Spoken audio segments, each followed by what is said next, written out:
시청자 여러분 안녕하십니까.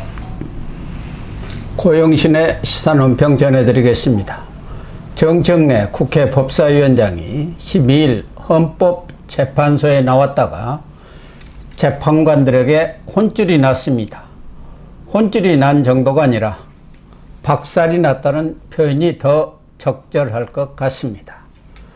헌재는 그동안 두 차례 재판 준비 절차를 마치고 이진숙 방송통신위원장의 탄핵 심판 첫 공개 변론을 열었습니다. 정청래 위원장은 탄핵을 청구한 청구인 자격으로 변호인 2명과 함께 출석을 했고, 탄핵 대상자인 이진숙 위원장도 당연히 참석했습니다. 시청자 여러분도 잘 아시는 것처럼 민주당이 이 위원장을 탄핵한 것은 방통위 제적위원 과반으로 의결하도록 되어 있는 박문진, 즉 방송문화진흥회 이사와 KBS 이사 선임을 방통위원 2명만으로 의결하는 불법 행위를 했다는 이유입니다. 그러나 이 위원장 측은 국회가 방통위원을 추천하지 않아서 불가피한 비상조치로 이루어진 것이며 방통위 법상 불법이 아니라고 맞섰습니다.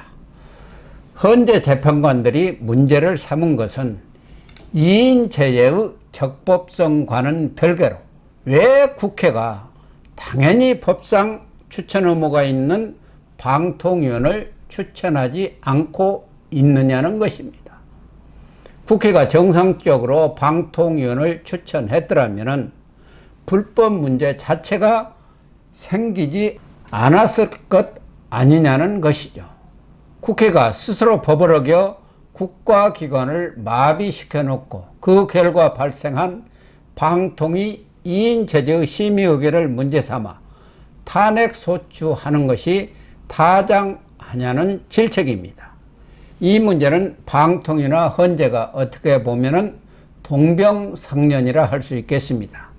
방통위와 마찬가지로 헌재도 지난 10월에 이종석 헌재소장을 비롯해서 국회 추천 재판관 3명이 동시에 퇴임했으나 아직까지 국회가 후임 재판관을 추천하지 않아서 현재 6명밖에 재판관이 없습니다.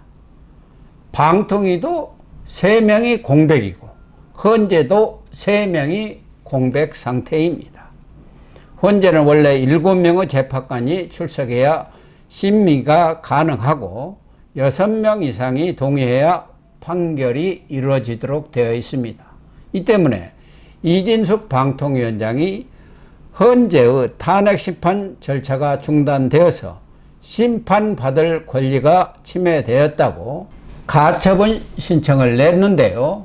가처분이 인용됨으로써 헌재가 가까스로 마비되는 사태를 막았습니다. 6명의 재판관으로 심리가 가능해진 것이죠. 이런 사정을 훤히 알고 있는 문영배 헌재소장 권한대행은 국회 측 대표로 나온 정 위원장에게 국회는 방통위원 3명을 추천해야 할 의무가 있는데 왜 추천하지 않느냐고 따졌습니다. 정 위원장 측 변호인은 여야 합의 과정에서 추천에 대한 합의가 되지 않았다고 답변을 하자 문 재판관은 합의가 안 되면 국회는 아무 결정을 안 하느냐면서 국회가 방통위원을 추천하지 않는 것은 법률 위반이 아니냐고 반박했습니다. 100번 옳은 지적입니다. 국회가 내부에서 싸우는 것은 싸우더라도 할 일은 해야 할 것 아니겠습니까? 방통위 2인 체제가 된 것은 전적으로 국회의 추천 의무 태만이고 민주당의 책임입니다. 방통위원 5명 중 위원장을 포함한 2명은 대통령이 지명하고 나머지는 여당목 1명, 야당목 2명을 국회가 추천하도록 되어 있습니다. 그러나 국회가 지난해 8월 이후 국회목 방통위원 3명을 추천하지 않아서 위원장, 부위원장, 2인 체제로 운영되고 있습니다.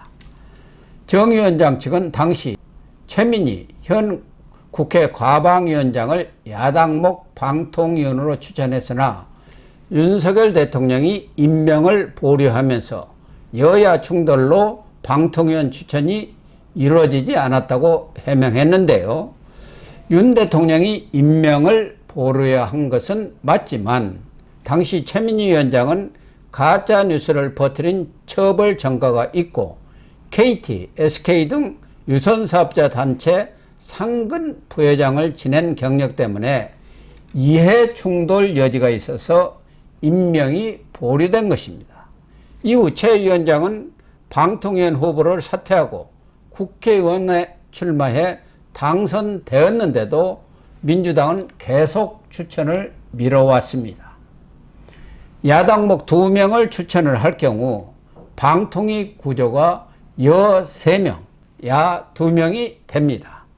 그렇게 되면 MBC 대주주인 박문진 이사를 교체한 뒤 MBC 경영진을 교체할 것으로 예상이 되니까 자기 편을 지키기 위해서 방통위원 추천 자체를 거부하고 있는 것입니다.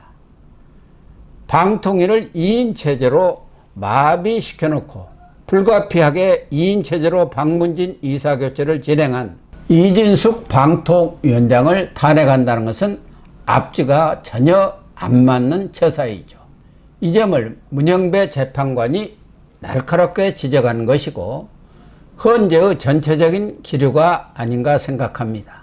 그렇다면 이 위원장 탄핵 청구는 시간 문제일 뿐 기각 가능성이 거의 100%라 해도 과언이 아닐 것 같습니다.